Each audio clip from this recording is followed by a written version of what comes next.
দেবব্রত বন্দ্যোপাধ্যায় বা যে কোনো এমএলএ যিনি ইলেক্টেড হয়েছেন, তিনি ইলেকশনের পরে ইলেক্টেড হয়ে যাওয়ার পরে তিনি আইনসভার সদস্য, মানে তার আইনসভার সদস্য পদটার মানে ওইভাবে তিনি তো আর মানে তৃণমূল ত্যাগ করে গেছেন এটা তো বলেননি, ফলে অ্যান্টি ডিফেকশন প্রথম কথা লাগু হচ্ছে না।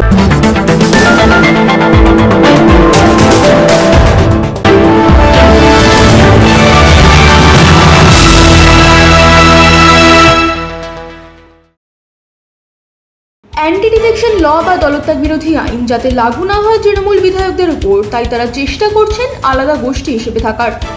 গতকালই দেখা গেছে রাজ্যের 20 জন তৃণমূল থেকে বহিষ্কৃত সাংসদ যোগদান করেছে nationalist citizens party of India নামক এক অস্বীকৃত পার্টিতে। অ্যান্টি ডিফেকশন ল লাগু হওয়ার প্রশ্ন কি উঠবে এই মুহূর্তে? যদিও স্পিকারের সিদ্ধান্তই এখানে গুরুত্বপূর্ণ। কেউ যদি এই মুহূর্তে মমতার নেতৃত্বে ফিরে যেতে চান, সেই পথও কি খোলা? এই জটিল রাজনীতি ও অ্যান্টি ডিফেকশন ল নিয়ে জল্পনার আইনি ব্যাখ্যা দিলেন আইনজীবী ফিরদৌস শামীম। আমি একটু জানতে চাইবো আপনার কাছ থেকে যে এই যেটা হচ্ছে গ্রুপ অফ এমপিস যারা একটা সেপারেট গ্রুপ বানিয়ে উইদিন টিএমসি কিন্তু উইথাউট আবার বিজেপির সাথেও মার্জ করেনি, এরা কি part of anti defection law? How does it work? একদম ওয়ার্ক করবে না। অ্যান্টি ডিফেকশন ল ওদের জন্য অ্যাপ্লিকেবলই হবে না। যখন অ্যান্টি ডিফেকশন ল তখনই অ্যাপ্লিকেবল যখন দলত্যাগ করবেন, মানে ওরা তো দলত্যাগ করছে না প্রথম কথা, তাহলে অ্যান্টি ডিফেকশন ল অ্যাপ্লিকেবলই হবে না। দ্বিতীয় হচ্ছে দলত্যাগ করে যদি 2/3 দলত্যাগ করে দেন তাহলে অ্যাপ্লিকেবল হবে না। ফলে এই ক্ষেত্রে প্রথম কথা 2/3 বেশি তারা মানে একটা ব্লক তৈরি করেছেন, কিন্তু তারা তৃণমূল কংগ্রেস ছাড়েননি, বলে তৃণমূল কংগ্রেস ছাড়েননি বলে অ্যান্টি ডিফেকশন ল কিসের প্রয়োগ হবে না। মমতা ব্যানার্জি কল্যাণ ব্যানার্জিকে অ্যাপয়েন্ট করেছেন হেড অফ পার্লামেন্টারি পার্টি, সেই লেটারটা স্পিকার রিফিউজ করেছেন, কিন্তু আবার কাকলি ঘোষ দস্তিদারের চিঠিটা অ্যাকসেপ্ট করেছেন অ্যাজ আ সেপারেট গ্রুপ। এটা কি করে হয়? দেখুন, সেটা হচ্ছে মানে পার্লামেন্টের কমিটি যদি আপনি মাথায় এখন পার্লামেন্টে যারা সদস্য তাদের তো মানে কনসেন্ট লাগবে। তো সেক্ষেত্রে যদি একটা বৃহৎ অংশ তারা যদি অন্যজনকে লিডার মনে করেন, মমতা বন্দ্যোপাধ্যায় নিজের ইচ্ছে আরেকজনকে লিডার মনে করছেন, তো সেটা স্পিকার ঠিক করবেন। এটা তো স্পিকারের এক্সক্লুসিভ ডোমেন। স্পিকারের দেখুন, স্পিকার হচ্ছে কাস্টোডিয়ান অফ দ্য হাউস, তিনি ঠিক করবেন যে বেসিক্যালি হাউস কিভাবে চলবে। এইগুলো তো ধরুন আপনি মানে এই যে ধরুন এই পদগুলো কিসের জন্য, মানে স্পিকার কি রিফিউজ করতে পারে মমতা ব্যানার্জির চিঠিটা? না দেখুন, এগেইনস্ট কাকুলি চিঠি যে কোনো চিঠি অ্যাকসেপ্ট করবেন, কিন্তু চিঠির যে মানে কন্টেন্ট সেটাকে অ্যাকসেপ্ট করবেন কি করবেন না সেটা স্পিকারের এক্সক্লুসিভ ডোমেন। কারণ হচ্ছে আইনও তো এক্সক্লুসিভ, অবভিয়াসলি ইভেন মানে ওই যে ধরুন আইনসভার অভ্যন্তরে স্পিকারই হচ্ছে শেষ কথা, মানে স্পিকারকে বলতে পারেন আইনসভার বিচারক আর কি, মানে সবাইকে অ্যাড্রেস করতে হয় স্পিকারকে। আমরা যেমন মানে আদালতে অ্যাড্রেস করি মানে বিচারপতিকে, সেরকম মানে আইনসভার অভ্যন্তরে সবাই অ্যাড্রেস করেন স্পিকারকে, মানে তিনি উচ্চাসনে থাকেন দেখবেন। ফলে মানে আমাদের আদালতের অভ্যন্তরে বিচারপতির আসন যা, আইনসভার অভ্যন্তরে অনেকটা সেই ধরনের অবস্থান হচ্ছে স্পিকারের, এবং তিনি হচ্ছেন কাস্টোডিয়ান অফ দ্য হাউস। তিনি ওই হাউসটাকে স্মুথলি পরিচালনার জন্য কিছু আইন রয়েছে এবং তার সঙ্গে কিছু কাস্টম রয়েছে। মানে আমাদের দেশে সব যে কোডিফাইড তা কিন্তু নয়।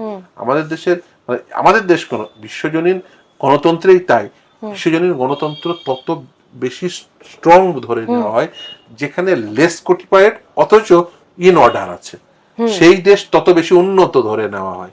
যে আমার দেশে অনেক আইন রয়েছে অথচ দেশটি সঠিকভাবে ক্রমে চলছে না, সেটা কোনো কাজের কথা নয়। মানে যে দেশে কম আইন রয়েছে কিন্তু কনভেনশন অনুযায়ী দেশ চলছে, কাস্টম অনুযায়ী দেশ চলছে, তারা কেউ কাস্টম ভাঙছে না, কনভেনশন ভাঙছে না। কখন বেশি কোডিফিকেশনের প্রয়োজন হয়, দেখুন এটা হচ্ছে লয়ের অন্য একটা গুড় বিষয় হয়ে যেতে পারে, কিন্তু এটা বাস্তব যে কখন বেশি কোডিফিকেশনের প্রয়োজন হয়, যখন বেশি ভায়োলেশনের সম্ভাবনা থাকে। আমাদের দেশে প্রচুর আইন, কিন্তু আমাদের দেশে আইনের ভঙ্গকারী পদক্ষেপও বেশি, আইন ভঙ্গকারী মানুষের সংখ্যাও বেশি। আমাদের কোডিফিকেশন বেশি অথচ আইন না মানা মানুষের সংখ্যাও বেশি, অথচ যে দেশে কোডিফিকেশন কম সেই দেশে কিন্তু অনেক সহজে অনেক স্মুথলি কাস্টম মেনে দেশ চলছে। এইটা দেখুন, এই জন্য গণতন্ত্রটা একটা রীতি, এই রীতি অনুযায়ী আপনাকে যদি চলতে পারেন তাহলে কিন্তু গণতন্ত্রের মতো মানে এরকম একটি ভালো ব্যবস্থা আর কিছু নয়। কিন্তু যদি আপনি রীতি অনুযায়ী না চলতে পারেন, তাহলে কিন্তু গণতন্ত্র কিন্তু একেবারেই, সেটা কিন্তু এই ডেমোক্রেসি কিন্তু তার অস্তিত্ব থাকা না থাকা একেবারেই মানে প্রশ্ন চিহ্ন, কোনো মানে হয় না। বিজেপি, ফিরোজ, বিজেপি এই যে সেপারেট তৃণমূল দল যেটা হচ্ছে তৃণমূলের থেকে, এটাকে একসেপ্ট করছে না কেন? এর মধ্যে কি কোনো আইনত প্যাচ রয়েছে? একে অপোজিশন হিসেবে এখনো একসেপ্ট করেনি। কাকে? যে যে দলটা রয়েছে টিএমসির ভেতর, ধরুন এই ঋতু, সেটা তো স্পিকার ঠিক করবেন, সেটা স্পিকার ঠিক করবেন। আর এটা নিয়ে সম্ভবত কলকাতা হাইকোর্টে, আমি যদি খুব না করে দেখি, একটি মামলাও হয়েছে, ফলে সেখানে মামলা যেহেতু আছে, সেটা মামলায় ডিসাইড হবে। ফিরদৌস, অ্যাসেম্বলির জন্য সামনের, স্টেট অ্যাসেম্বলির জন্য সামনের রাস্তাটা কি? যদি কিছু লোক 58 সিগনেটারিজ মমতা ব্যানার্জির সাথে ফেরত চলে যেতে চায়, সেটা কি সম্ভব এখন? এটা তারা তো জাস্ট একজন বিরোধী দলনেতা, আমি যদি ভুল না করি, তারা একজন মানে লিডার ঠিক করেছেন। এবার সেই লিডার, দেখুন এই গণতন্ত্রে না, মানে এই যে আমাদের যে পার্লামেন্টারি সিস্টেমে, এই যে ধরুন সেই দলের নেতা, তার মূলত কাজ হয় ওই দলটিকে বা ওই ব্লকটিকে পরিচালনা করা, বিশেষ করে সেইটুকুই কাজ। মানে খুব বেশি যে তার প্রশাসনিক মানে দিক রয়েছে সেটা কিন্তু নয়। হ্যাঁ, নিশ্চিতভাবে কিছু মানে ওই আইন সিদ্ধ কিছু দায়িত্ব আছে, কিন্তু খুব বেশি যে মানে প্রশাসনিক কোনো দায়িত্ব আছে তা কিন্তু নয়। বিরোধী দলনেতা নিঃসন্দেহে একটি গুরুত্বপূর্ণ পদ, কিন্তু মানে এর বাইরে আপনি যদি মনে করেন যে এটা মানে বিরাট কিছু ইমপ্লিকেশন আছে প্রশাসনিক ভাবে, সেটা তো নেই। মানে রাজ্যের প্রশাসন স্তব্ধ হয়ে যাবে, এটা প্রশাসনিক ইমপ্লিকেশন নেই, কিন্তু আইনগত, আইন শৈলীগত এবং আইন সভাগত ইমপ্লিকেশন আছে। হ্যাঁ, তাহলে আইনত ওরা কি অ্যাসেম্বলিতে থাকতে পারে? যদিও এলওপির রুম খুলে দেওয়া হয়েছে। মূলত ব্লকগুলো তৈরি করেন এই কারণে, কে কার সাথে কোন বিন্যাসে বসবেন সেটা ঠিক করার জন্য, মূলত প্রাথমিক কাজ হয় এটাই। এখন এই বিন্যাস ঠিক করার প্রশ্নে যদি তারা নিজেরা নিজেদের মতো করে তারা বিন্যাস ঠিক করে নেন, তাহলে তার কিছু বলার থাকে না, প্রথম কথা। দ্বিতীয় কথা হচ্ছে যে স্পিকার শেষ কথা, হাউসের স্পিকার শেষ কথা। এখন তিনি কবে কি করবেন সেটার বিষয়ে স্পিকারই শেষ কথা বলবেন। এই ক্ষেত্রে মানে ইভেন স্পিকারের ডিসিশনকে আপনি অ্যাজ সাচ মানে কোর্টে খুব বেশি চ্যালেঞ্জ করার স্কোপ থাকে না, যদি না এটা অ্যাবসলিউট আরবিট্রারি হয়। এইটাই আমার নেক্সট প্রশ্ন ছিল, জিজ্ঞেস করতে চাইছিলাম আমি আপনাকে, ফিরদৌস দা, যেখানে ঋতব্রতকে মমতা ব্যানার্জি বহিষ্কার করেছে, তারপরেও স্পিকার মানে রুম খুলে দেওয়া মানে অবভিয়াসলি একসেপ্ট করে নেওয়া, সেখানে কি স্পিকার অ্যাবাভ লিগ্যাল স্ক্রুটিনি? ও দেখুন, ঋতব্রত বন্দ্যোপাধ্যায় বা যে কোনো এমএলএ যিনি ইলেক্টেড হয়েছেন, তিনি ইলেকশনের পরে, ইলেক্টেড হয়ে যাওয়ার পরে তিনি আইনসভার সদস্য, ফলে তার আইনসভার সদস্য পদ তো আর মানে ওইভাবে তিনি তো আর মানে তৃণমূল ত্যাগ করে গেছেন এটা তো বলেননি। ফলে অ্যান্টি ডিফেকশন প্রথম কথা লাগু হচ্ছে না। দ্বিতীয় কথা হচ্ছে যে একটা সেপারেট ব্লক, মানে separate block in the sense of that মানে তারা মানে অ্যাজ এ পার্টির ডিসিশনটা যেটা হয়েছে, সেটা হচ্ছে পার্টির ডিসিশনটাকে তারা মান্যতা দেননি, কিন্তু যে পার্টির ডিসিশনের বাইরে গিয়ে তারা মানে বেশি সংখ্যক, যদি আপনি সংসদীয় পার্টি বলেন, সেখানে তো বেশিরভাগ এমএলএ তো ঋতব্রতর সঙ্গে, ফলে সংসদীয় পার্টির, সেখানে সংসদীয় দলের যদি আপনি ভোটাভুটি করেন, সেক্ষেত্রে ঋতব্রত মানে যদি সেই বেশি সংখ্যক থাকেন, তো তিনি বিরোধী দলনেতা হওয়ার সম্ভাবনা এবং তাই হবে। ফিরদৌস দা, আসবো সাক্ষাৎকারের শেষ প্রশ্নে। আমি আপনার পার্সোনাল, একদম আপনার পার্সোনাল মতামত জানতে চাই যে যেহেতু কনস্টিটিউশনাল, ক্লিয়ার কনস্টিটিউশনাল গাইডলাইন্স এবং আগে সুপ্রিম কোর্ট জাজমেন্টস দেওয়া আছে স্পিকারের রোলের উপরে, আজকের দিনে টিএমসি যে যতটা কমপ্লেক্স ক্রাইসিসের জায়গায় দাঁড়িয়ে আছে, as per your understanding, সেখানে কারেন্ট সিচুয়েশনে এমএলএ এমপিসদের রেকগনিশন পাওয়াটা কতটা ডিফিকাল্ট হবে? দেখুন, আমি প্রথমেই বলি, যখন সংবিধান লেখা হয়েছিল তখন সংবিধান প্রণেতারা এত কিছু যে ঘটবে এটা ভাবতেও পারেননি।